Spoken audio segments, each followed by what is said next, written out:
Mesdames, Messieurs, téléspectateurs, téléspectatrices de Graphé TV, bonjour et bienvenue. Merci de nous suivre donc sur Graphé TV. Gospel Festival, un événement gospel, un événement de musique.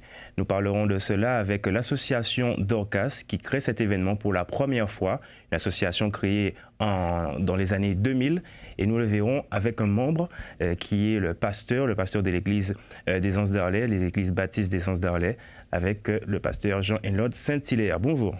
Bonjour, chers téléspectateurs, bonjour Graphé TV. Merci de nous recevoir en cet instant pour pouvoir partager cet événement que nous organisons. Avec plaisir, le plaisir est en tout cas pour nous.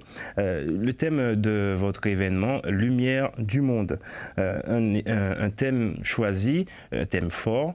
Qu'est-ce que vous entendez par Lumière du monde? Alors c'est vrai que dans ce monde où l'obscurité prend de l'ampleur, où les valeurs plutôt négatives prennent encore plus d'ampleur, nous voulons pouvoir apporter un message d'espérance et d'espoir. Et nous voulons aussi, au travers de ce thème, partager qui est la personne pour nous qui apporte justement une lumière dans ce monde. Certes, en tant que chrétiens, nous sommes appelés effectivement à être lumière du monde, mais nous suivons celui qui est la lumière. Celui qui est la lumière, c'est-à-dire Jésus-Christ. Voilà, donc Gospel Festival pour le thème donc Lumière du monde, désolé. Cet événement aura lieu donc le 6, le 7 et le 8 juin 2025. Donc complètement dans la période de la Pentecôte.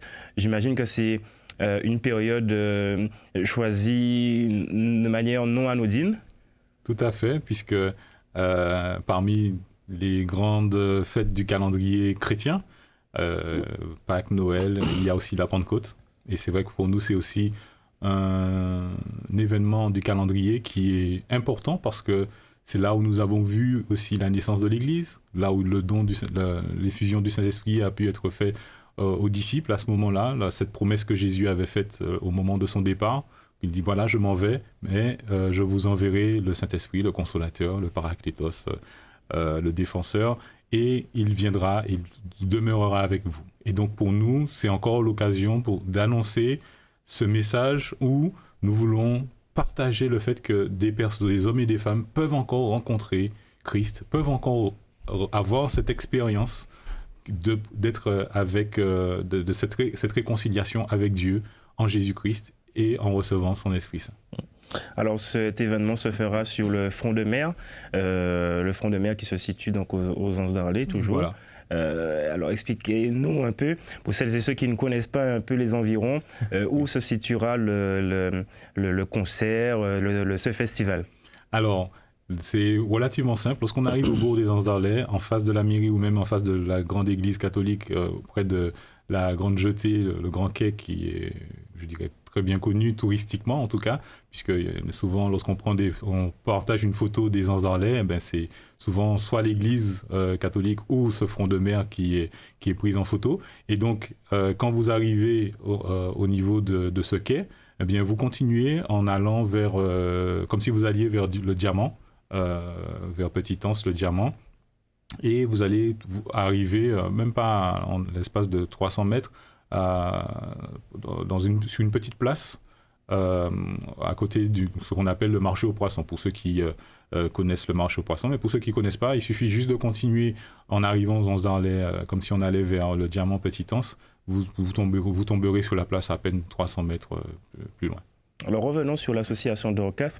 Vous existez donc depuis les années 2000, mais qu'est-ce que vous faites de manière générale? Là, on voit que vous avez organisé pour la première fois, vous rentrez dans la danse, je dirais, de plusieurs personnes qui organisent depuis quelque temps. On a vu certains événements chrétiens, on a vu des festivals, des festivals gospel, mais là encore, vous décidez de mettre entre guillemets la main à la pâte. Vous faites quoi d'habitude et qu'est-ce qui vous a donné envie justement de commencer à faire ce festival? Alors l'association Dorcas, dans ses activités, dans ses actions, elles font toutes les actions que l'Église ne peut pas faire en temps normal, dans le sens où, en tant qu'association loi 1901, l'association Dorcas, l'association culturelle, peut effectivement organiser des événements de ce type ou d'autres types, des sorties, des rencontres, des actions en dehors des activités cultuelles, puisque l'association cultuelle de l'Église, loi 1905, peut normalement organiser que des événements de type cultuel. Et donc tout ce qui est culturel, l'association Dorcas gère ces événements. Donc tout ce qui concerne les événements, les sorties, les rencontres culturelles ou autres, eh bien, on confie la gestion de ces activités à l'association Dorcas. Alors, qui dit festival dit en général plusieurs artistes, plusieurs groupes. À quoi devront s'attendre les spectateurs lors de cet événement? Alors c'est vrai que, comme tu disais tout à l'heure là, par rapport au fait qu'on entre un peu dans la danse de ces festivals musicaux, c'est vrai qu'à la base, nous sommes partis je ne vais pas forcément dire un concept, mais dans l'idée de pouvoir véhiculer le message de l'Évangile. De pouvoir véhiculer le message de l'Évangile, qui est cette bonne nouvelle, comme le mot veut le dire. D'ailleurs, gospel, qui veut dire évangile, qui veut dire aussi bonne nouvelle. À la base, nous sommes partis dans l'idée de partager cette bonne nouvelle. Après, effectivement, on a émis l'idée de pouvoir organiser quelque chose auprès de la musique. Et d'ailleurs, un des éléments qui nous a inspirés dans cette optique, c'est le fait que Paul aussi, lorsqu'il évangélisait, il était en mission, il partageait l'évangile un peu partout, et il est arrivé dans une ville où, malheureusement, suite à l'aide qu'il a apportée à quelqu'un, il s'est retrouvé en prison, et avec son compagnon Silas, il se retrouvait dans la prison et il chantait les louanges de Dieu. Et la Bible nous dit, dans Acte 16, verset 25, « Et les autres prisonniers les écoutaient. » Ces autres prisonniers ne connaissaient peut-être pas la parole de Dieu, etc., mais ils écoutaient les chants que Paul et Silas entonnaient. Et donc, il y a aussi eu ce miracle. Et c'est à ce moment-là aussi que le geôlier en question, le gardien de la prison, où Paul et Silas se retrouvaient, après ce miracle, il y a eu ce tremblement de terre, les murs de la prison qui se sont effondrés et tout, eh bien, ce même geôlier a rencontré le salut, a trouvé le salut lors de cette soirée. Cette soirée où Paul, là où il allait se donner la mort, il était pratiquement dans une situation de désespoir, puisqu'il se disait que, voilà, étant donné que les prisonniers se sont certainement échappés, eh bien, il allait subir la peine capitale, et donc il a préféré attenter à ses jours lui-même. Et donc cette situation de désespoir, de crise, on va dire ça comme ça, eh bien, Paul et Silas sont intervenus, ils l'ont arrêté, et ils lui ont dit, voilà, lorsqu'il a posé cette question, mais que dois-je faire pour être sauvé ? Eh bien, Paul et Silas leur a répondu, eh bien, crois au Seigneur Jésus, tu seras sauvé, toi et ta famille. Et donc, nous croyons que Dieu peut utiliser la musique, la louange, il peut utiliser le fait que nous témoignons au moyen de la musique et du chant pour pouvoir communiquer le message de l'Évangile, pour pouvoir aussi toucher le cœur de personnes qui ne connaissent pas le Seigneur, et c'est cela notre but principal. Après, effectivement, nous ne sommes pas rentrés dans une optique à la base pour de concerts, ou pour juste faire des concerts. Nous, c'est vraiment la musique comme le chant, c'est un moyen parmi tant d'autres. Effectivement, on aurait pu faire juste, comme on a fait récemment, juste une conférence, une table ronde, un événement autour de la parole, un événement biblique, une campagne d'évangélisation qu'on pourrait appeler communément classique, avec une exposition de la parole de 30-45 minutes, des chants, des témoignages, etc. Mais non, nous, ce que nous voulons faire aussi, parce que ce sera peut-être dans d'autres événements, mais cette fois-ci, sur notre calendrier, nous avons voulu inscrire cet événement de la Pentecôte avec un temps où nous partageons la parole de Dieu en musique et en chant. Et donc nous aurons des artistes, différents artistes. Donc nous aurons Gary et Siméon, qui sont des jeunes de l'Église et qui s'impliquent, qui s'investissent notamment au niveau du groupe de louanges, et donc qui ont l'occasion de composer beaucoup de chants. Ils composent énormément. Ils sont doués. Ils ont un style plutôt urbain, gospel urbain, mais vraiment, que ce soit au niveau des textes et au niveau de la musique, ils sont bons. En tout cas, c'est pas forcément, je veux pas jouer au chauvin, mais ils sont bons. Nous avons invité aussi Jonathan Dansicar. Peut-être que certains, vous avez l'occasion de découvrir, notamment récemment avec l'éclosion 2025. Et donc, Jonathan sera présent avec son groupe. Nous aurons aussi le groupe SOS Louange, qui ont des sonorités beaucoup plus locales. Bon, Jonathan, c'est des sonorités effectivement urbaines, pop, groovy. Et SOS Louange... caribéenne. Et SOS Louange, vraiment, ce sera vraiment un style vraiment caribéen, local, compas, salsa, après tous les styles caribéens peut-être que l'on connaît. Et puis, nous aurons aussi le groupe de louanges de l'église qui aussi interviendra pendant ce festival. Alors, on aura l'occasion donc de les voir, on le rappelle, le 6, le 7 et le 8 juin 2025. Alors, quels sont les horaires auxquels nous devons assister à cet événement? D'accord, donc au niveau des horaires, c'est vendredi et samedi, même heure, 19h, voire jusqu'à 21h, voire un peu plus si affinité. Le dimanche, ce sera le matin, pendant le temps du culte, à l'église par contre. Donc l'église se situe, quand on part de la place où il y aura eu les deux précédents jours, la place qui est près du marché aux poissons, on continue et on monte sur la colline en allant vers Petit-Anse Diamant, direction Petit-Anse Diamant, et en haut de la colline, l'église se trouve sur la gauche. On peut pas la manquer. C'est à peu près à environ 700-800 mètres de la place du marché aux poissons. Très bien, alors on a les artistes, on a leurs styles musicaux, on a aussi donc la date, l'heure, mais on sait aussi que Graphé TV sera là. Graphé TV est aussi un partenaire de cet événement, donc ce sera diffusé en direct, rediffusé par la suite. Mais quand même, cela n'empêche que vous invitez tout un chacun à venir sur place pour profiter un maximum. Tout à fait. Donc c'est vrai que nous encourageons fortement à pouvoir être présents sur place, puisque, bon, on le sait très bien, hein, entre l'ambiance, tout l'événement en live, c'est mieux que de la rediffusion ou même du direct au travers d'un écran, puisque vraiment on peut aussi avoir aussi ce temps convivial, qu'on peut rencontrer les artistes en question, on peut rencontrer différentes personnes qui seront présentes sur place. Et puis, c'est aussi l'occasion de se dire, mais voilà, c'est une sortie que l'on pourrait organiser avec des amis qui ne connaissent pas le Seigneur. Se dire, mais voilà, je connais quelqu'un qui aimerait entendre ce message d'espérance, d'espoir, eh bien, je pourrais l'inviter à venir, à participer à ce moment, et puis d'être présent et de pouvoir même aussi participer à ce moment en étant en live, en direct. Live and direct. Alors, l'invitation est faite à tous. Tout un chacun peut y participer. C'est libre et gratuit? C'est libre et gratuit. Vraiment, on insiste sur le fait que ce soit accessible à tous.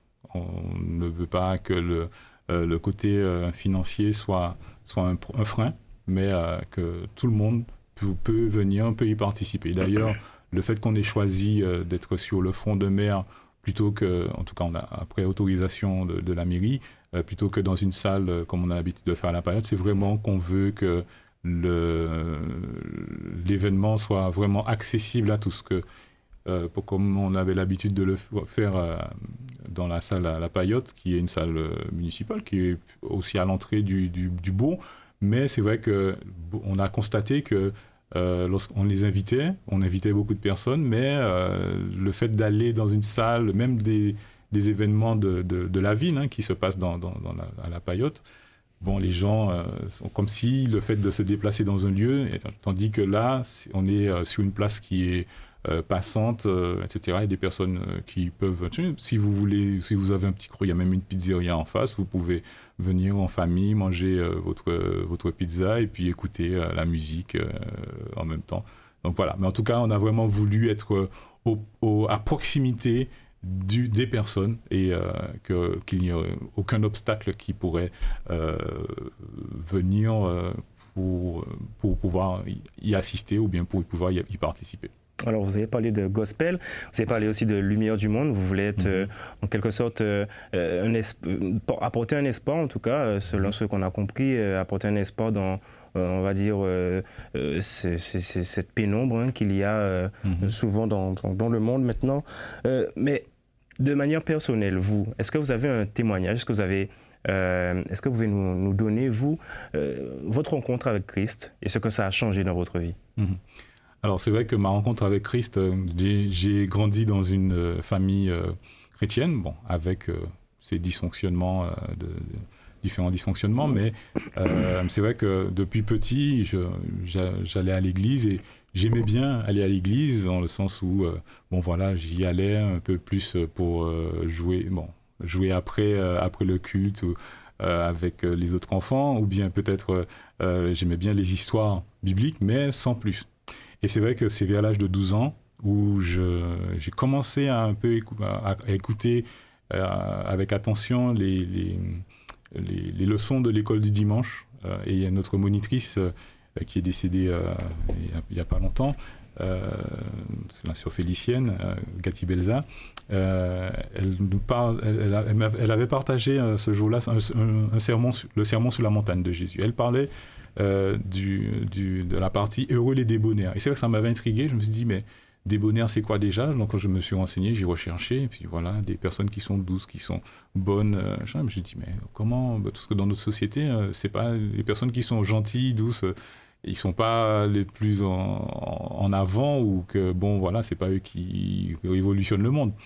Et lorsqu'elle parlait de Jésus, qui est justement le débonnaire par excellence, ça m'avait intrigué. J'ai voulu apprendre à connaître davantage ce personnage de ce Jésus qui était le débonnaire. Et c'est là que j'ai commencé à vraiment prendre le temps d'écouter les messages pendant le culte. Et vers la période d'avril, je me rappelle, c'était plutôt vers Pâques, effectivement, j'avais écouté le message du pasteur Ambroisine, qui parlait justement de l'amour de Christ pour nous, à la croix, etc. Et ça m'avait touché, et ça m'avait interpellé. Et lorsqu'il a fait l'appel, c'est vrai que j'ai pas osé faire l'appel, puisque à l'époque, j'étais un très, très grand timide. Je me suis dit, je vais faire cette démarche, la démarche d'accepter Christ dans ma vie à la maison. Et c'est ce que j'ai fait quand je suis rentré. Je suis allé dans ma chambre et j'ai prié le Seigneur et j'ai demandé au Seigneur de me pardonner de mes fautes, de mes péchés, et de m'accepter en tant que disciple, et de pouvoir que je puisse vivre avec lui, qu'il puisse être mon maître et mon sauveur. Aussi simplement, comment ça se fait exactement? La prière, il n'y a pas, entre guillemets, bon, peut-être que certains pensent qu'il y a peut-être une formule spéciale, des choses à faire. Comment quels ont été vos mots? Alors, mes mots, ils ont été simples. J'ai pas, du haut de mes 12 ans, c'est vrai que, bon, même si j'ai grandi pendant des années, j'écoutais les prières, etc. Mais c'est vrai qu'à ce moment-là, j'avais pas forcément grand-chose de formule ou autre. J'ai vraiment tout simplement dit au Seigneur, voilà, Seigneur, pardonne-moi pour mes fautes, mes péchés, mes transgressions, et je t'accepte dans ma vie et je veux te suivre, tout simplement. Et à ce moment-là, c'est vrai que j'ai eu comme un poids qui partait de mon corps sur mes épaules, et je me sentais vraiment libre de pouvoir avancer, pouvoir progresser et être avec Christ. Et par la suite, effectivement, le Seigneur a, depuis ce jour, et c'est pour ça que je dis qu'il est jamais trop tôt pour accepter Christ dans sa vie, parce que je dirais que à 12 ans, j'ai vraiment vécu des choses avec le Seigneur formidables. Parce que comme je parlais tout à l'heure là de ma timidité, c'est vrai que pendant un temps, bon, je me suis dit, mais voilà, je suis un enfant de Dieu, je prie, je demande à Dieu de me libérer de cette timidité. Et puis au bout d'un moment, j'en avais carrément marre. Je dis, mais Seigneur, je comprends pas. Tu m'as donné un essai, et je citais ce verset de Timothée, hein, ce n'est pas un esprit de timidité que le Seigneur nous a donné, mais un esprit de force, d'amour et de sagesse, etc. Et je me répétais cela pour me donner du courage. Et je voyais qu'elle me disait, mais j'y arrive pas, mais pourquoi, Seigneur? Et j'ai crié littéralement, hein, c'est pas pour dire que c'est une figure de style, j'ai crié littéralement, j'ai dit, mais Seigneur, délivre-moi. Et puis, quelques temps après, le Seigneur répond à ma prière en m'envoyant un jeune, et que je voyais qu'il était timide comme moi. Bon, entre timide, on se détecte facilement. Mais je voyais qu'il était timide comme moi, mais bizarrement, il arrivait à exprimer cet esprit de force, d'amour et de sagesse. Et je lui dis, bon, ben tiens, je vais apprendre à le connaître, on est devenus amis, etc. Et puis, il m'a invité au club biblique lycéen à Rivière-Salée, où j'étais au lycée. C'était vers l'âge de 15 ans, 16 ans. Et j'ai rencontré d'autres jeunes qui se réunissaient aussi dans le lycée, on allait au CBL ensemble. Et puis, en février 99, il y a eu un séminaire qui était organisé par le groupe biblique universitaire. Et j'y suis allé, et c'est vrai que ça m'intéressait. Et c'est vrai que j'ai rencontré dans ce séminaire des jeunes qui avaient le feu de Dieu, qui étaient vraiment motivés, zélés, épanouis, c'est le terme que je cherche, qui étaient vraiment épanouis en Christ. Et j'ai dit à la fin de ces séminaires, Seigneur, ce que tu as donné à ces jeunes, je le veux aussi. Et le Seigneur a répondu à ma prière. Et effectivement, depuis ce jour, j'ai effectivement aussi demandé le baptême à partir de ce moment-là. Et j'ai vu que là où j'avais effectivement une image du jeune chrétien qui était quelqu'un de plutôt austère, enfermé, qui était réservé. Non, le Seigneur nous dit, mais voilà, tu peux être épanoui en Christ, tu peux effectivement vivre pleinement la vie en Christ. La vie chrétienne, c'est pas juste quelque chose où on est mort, mais au contraire, on est vivant en Christ. Et c'est pour ça que, comme je me dis que je travaille souvent avec les jeunes, mais vous pouvez être chrétien et aussi être épanoui, être joyeux, plein de vie. Et cela peut être votre héritage. Vous n'avez pas forcément à choisir entre être chrétien et être jeune.